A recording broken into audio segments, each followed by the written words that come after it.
Bismillahirrahmanirrahim. Assalamualaikum warahmatullahi wabarakatuh. Teman-teman semuanya dimanapun berada, pada video kali ini saya sedikit akan memberikan respon, tanggapan dari sebuah video yang menurut kami itu berbahaya dan menyesatkan. Bagaimana videonya? Silakan simak berikut ini. Karena Allah itu betul-betul menekankan dengan cetak tebal dalam Al-Quran itu, bahwa saya menciptakan manusia ini dalam segala perbedaannya, baik bersuku-suku, berbangsa-bangsa, dengan tafsir-tafsirnya, beragama yang berbeda. Ini takdir-takdir kelahiran dan keimanan itu tidak bisa dipisah begitu saja, Dek. Nah, teman-teman, kurang lebih begitu videonya. Pada intinya di video itu ada beberapa hal yang keliru dan menyimpang. Yang pertama, di sana Islah Bahrawi mengatakan bahwa yang namanya kelahiran dan keyakinan itu tidak bisa dipisahkan. Seolah-olah dia mengatakan bahwa seseorang itu, atau kalau dia mengatakan bahwa kelahiran dan keyakinan itu nggak bisa dipisahkan, berarti pemahaman ini beranggapan bahwa orang itu terlahir beragama Nasrani, Hindu, Buddha gitu kan. Orang itu beragama di luar daripada Islam itu adalah takdir. Nah, ini kan jelas keliru, teman-teman. Kekeliruannya di mana? Bahwa dia menyamakan yang namanya kelahiran dan keyakinan itu sama-sama takdir, padahal ini adalah dua hal yang berbeda. Nah, kemudian Islah Bahrawi dalam videonya itu dia mengutip satu terjemahan ayat dalam Al-Quran untuk menguatkan argumen dia yang seolah-olah yang namanya beragama itu adalah takdir, agamanya orang itu beragama Hindu, Buddha itu adalah takdir. Dia mengutip terjemahan dalam Quran surah Al-Hujurat, surah ke-49 ayat ke-13. Padahal teman-teman perhatikan baik-baik dalam ayat itu. Jadi Allah berfirman seperti ini, A'udzubillahi minasyaitonirrajim. Wa ja'alnakum syu'uban wa qabaila lita'arafu. Dan kami jadikan kalian, kata Allah, bersuku-suku, berbangsa-bangsa. Lita'arafu, agar kalian saling mengenal. Di sana tidak ada disebutkan kata-kata beragama. Jadi teman-teman, Allah itu hanya mentakdirkan manusia itu memiliki suku-suku yang berbeda-beda, tapi Allah tidak mentakdirkan orang itu beragama yang berbeda-beda gitu. Allah tidak pernah mentakdirkan orang itu harus beragama Hindu, Buddha, enggak. Adapun orang itu terlahir dari agama Hindu, Buddha atau agama di luar daripada Islam itu takdir. Terlahir dari keluarga non-muslim itu takdir. Tapi beragama Hindu, Buddha atau non-muslim itu bukan takdir, itu pilihan.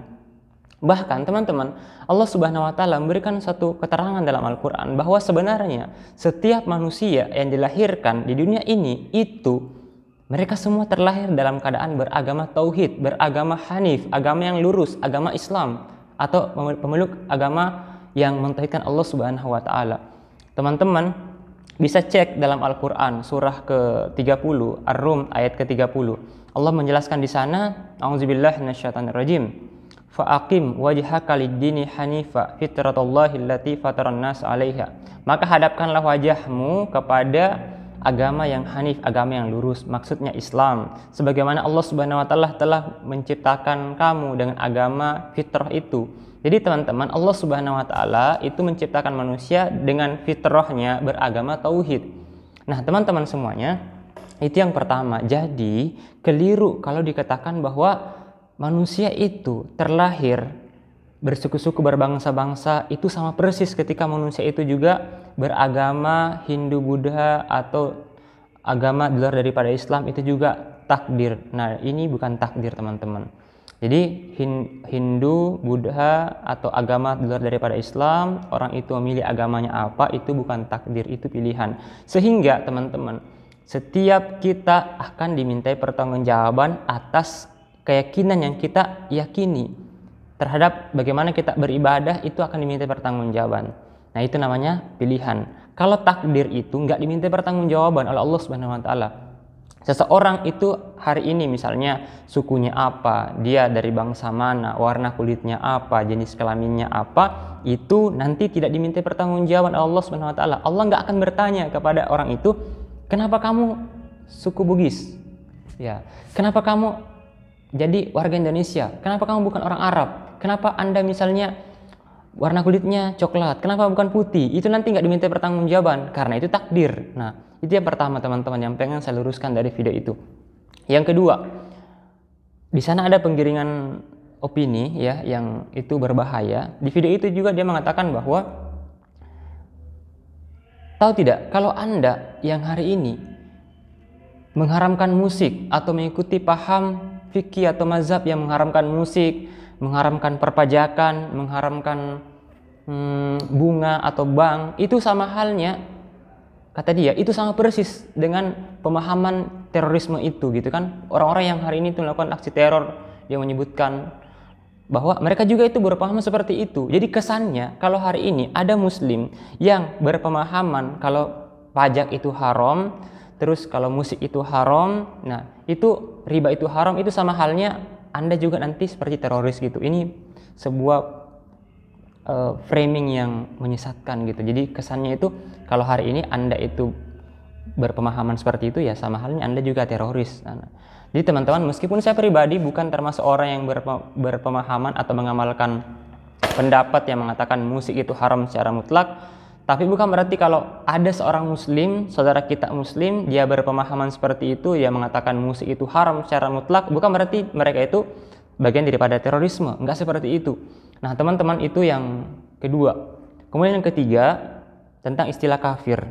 Teman-teman semuanya, istilah kafir ini adalah istilah yang langsung diturunkan oleh Allah Subhanahu wa taala. Allah menyebutkan dalam Al-Qur'an surah Al-Bayyinah bahwa kata Allah Subhanahu wa taala, innal ladzina kafaru min ahlil kitabi wal musyrikina fi nari jahannam khalidina fiha. Jadi teman-teman, kata Allah Subhanahu wa taala bahwa sesungguhnya orang-orang kafir itu dari kalangan ahlu kitab dan musyrik. Jadi kafir ini adalah istilah untuk menyebut orang yang tidak beriman kepada Allah dan tidak beriman kepada apa yang dibawa oleh Rasulullah atau yang diturunkan Allah kepada baginda Rasulullah sallallahu alaihi wasallam, yakni Al-Qur'an. Nah, jadi teman-teman semuanya, istilah kafir ini udah sering dibacakan ayat-ayat itu di hadapan orang-orang kafir di masa Rasulullah sallallahu alaihi wasallam. Abu Lahab, Abu Jahal atau orang-orang kafir yang paham bahasa Arab, yang mereka lebih paham bahasa Arab daripada orang-orang yang kemudian non-muslim hari ini di Indonesia, itu mereka di Arab dulu, orang-orang Arab itu, mereka nggak pernah marah tuh, nggak pernah mempersoal dengan ayat-ayat itu gitu kan. Dan ini biasa saja teman-teman. Jadi setiap agama itu punya istilah khusus yang khas, punya istilah ciri khas tersendiri, mereka menyebut agama di luar daripada agama mereka. Misalnya teman-teman dari warga Nasrani kan gitu ya. Jadi saudara sebangsa, setanah air dari kalangan Nasrani, mereka menyebut di luar agama mereka sebagai istilah domba-domba tersesat. Ya, kita kemudian bagi seorang muslim, ya itu keyakinan mereka gitu kan, nggak perlu dipersoal gitu kan. Dalam artian ya nggak perlu harus kita mengatakan jangan katakan seperti itu gitu kan.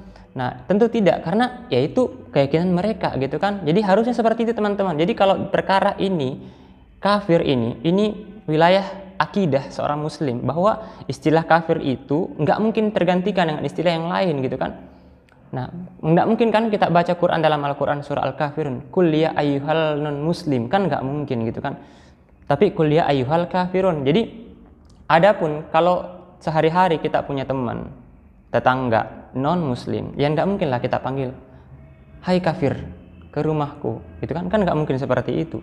Tapi yang kami ingin sampaikan di sini bahwa kita sebagai seorang muslim teman-teman jangan sampai takut menyampaikan ayat-ayat yang ada redaksi diksi kata di sana, ayatnya menyebut kata kafir gitu kan. Misalnya Allah menyebutkan dalam Al-Qur'an, "Wa man lam yahkum bima anzalallah faulaika humul kafirun." Barang siapa yang tidak berhukum dengan hukum yang Allah turunkan, maka mereka itulah orang-orang kafir. Jadi meskipun pada penjelasan para ulama bahwa kata-kata kafir itu maksudnya ada yang secara kafir i'tiqad, ada yang kemudian secara sikap amalannya menunjukkan dia seperti orang yang kafir. Misalnya dia tidak bersyukur kepada Allah Subhanahu wa taala atas nikmat yang Allah berikan. Allah menyebutkan dalam Al-Qur'an, la in syakartum la azidannakum wa la in kafartum inna azabi lasyadid. Ayat ini ditujukan kepada orang-orang beriman yang ketika mereka bersyukur, kata Allah, kami akan menambahkan nikmat itu kepada kalian. Kata Allah, wala in kafartum, jika kamu itu mengkufuri, mengingkari nikmat-nikmat itu, maka kata Allah, sungguh azabku sangat pedih. Nah, itu yang ketiga. Nah, kemudian berikutnya yang terakhir teman-teman semuanya. Jadi gini, ya saya sepakat kalau dikatakan kita itu nggak boleh mudah menyalah-nyalahkan orang. Jadi kalau dalam menjalankan keyakinan kita dalam beragama Islam, jadi sesama muslim ini kita nggak boleh saling menyesatkan, nggak boleh saling membidah-bidahkan gitu kan. Apalagi itu kalau dalam wilayah usul, misalnya gini teman-teman, maksud kami kalau perkara itu adalah usul pokok, nah itu kita harus sepakat. Misalnya zina itu haram, riba itu haram, zina itu haram gitu kan, kezaliman itu hal yang dilarang dalam agama, berhukum dengan hukum Allah itu hukumnya wajib. Tapi kalau perkara itu perkara yang kemudian perkara furu, perkara cabang, yang dimana di masa para sahabat, di masa ulama-ulama terdahulu, imam-imam mazhab juga mereka saling berbeda pendapat, nggak saling menyesatkan, nggak saling menyalah-nyalahkan, maka begitu juga sikap kita hari ini seharusnya sebagai seorang muslim, nggak saling menyalahkan di antara satu kelompok dengan kelompok yang lain hanya karena perbedaan mazhab gitu kan, hanya karena perbedaan fikih. Misalnya ada yang kunut, ada yang nggak kunut, ada yang isbal, ada yang nggak isbal, ada yang kemudian misalnya membolehkan musik, ada yang mengharamkan musik. Nah, ini saya pikir kita saling bertoleransi di situ. Tapi nggak boleh kita saling bertoleransi kalau kemudian dengan dalam artian bahwa ketika ada non-muslim di luar Islam melakukan kemudian hari raya mereka, bukan berarti kita harus bertoleransi dalam artian kita mengikuti mereka dalam melakukan ritual agamanya atau ikut mengucapkan selamat Natal misalnya. Ini bukan toleransi namanya. Jadi toleransi itu membiarkan, bukan ikut merayakan, termasuk mengucapkan, itu hukumnya haram dalam pandangan Islam. Nah, teman-teman semuanya, jadi yang terakhir sekali bahwa teman-teman hari ini ada saja orang-orang yang dia itu ngaku muslim tapi pemikirannya itu sekuler. Sekuler itu maksudnya apa? Fasluddin anil hayah, memisahkan agama daripada kehidupan. Mereka itu menyampaikan seperti ini. Ya, kalau Anda mau ngomong tentang Islam ya silahkan, tapi jangan bawa-bawa Islam kalau ngomong masalah sosial, politik, pemerintahan gitu kan. Islam itu ya cukup sholat, puasa, cukup masalah berpakaian saja, nggak usah terlalu berlebih-lebihan lah dalam menjalankan atau dalam mengamalkan Islam. Jangan terlalu radikal. Nah, radikal yang mereka pahami di sini adalah ketika Anda muslim berpegang teguh dengan keyakinan Anda dalam beragama, termasuk Anda itu mati-matian memperjuangkan syarat Islam, maka Anda akan dicap radikal. Nah, ini yang kita tolak, bahwa nggak boleh seperti itu, bahwa ya kalau seperti itu saya orang yang paling radikal, saya siap dikatakan radikal kalau hanya karena saya berpegang teguh dengan ajaran Islam, berpegang teguh dengan keyakinan saya sebagai seorang muslim bahwa wajib menerapkan syariat Islam, termasuk wajib menegakkan khilafah. Nggak ada kaitannya antara menegakkan khilafah dengan radikal, nggak ada kaitannya antara menegakkan khilafah dengan anti NKRI, nggak ada kaitannya antara menegakkan khilafah dengan anti Pancasila gitu kan. Nah, kemudian kalau pemahaman radikal yang dimaksudkan adalah bahwa melakukan aksi teror gitu kan, melakukan gerakan anarkis, pengeboman gitu kan, menggulingkan penguasa, maka ini kemudian yang kita tolak. Nggak boleh seperti itu. Islam mengharamkan adanya kekerasan gitu kan.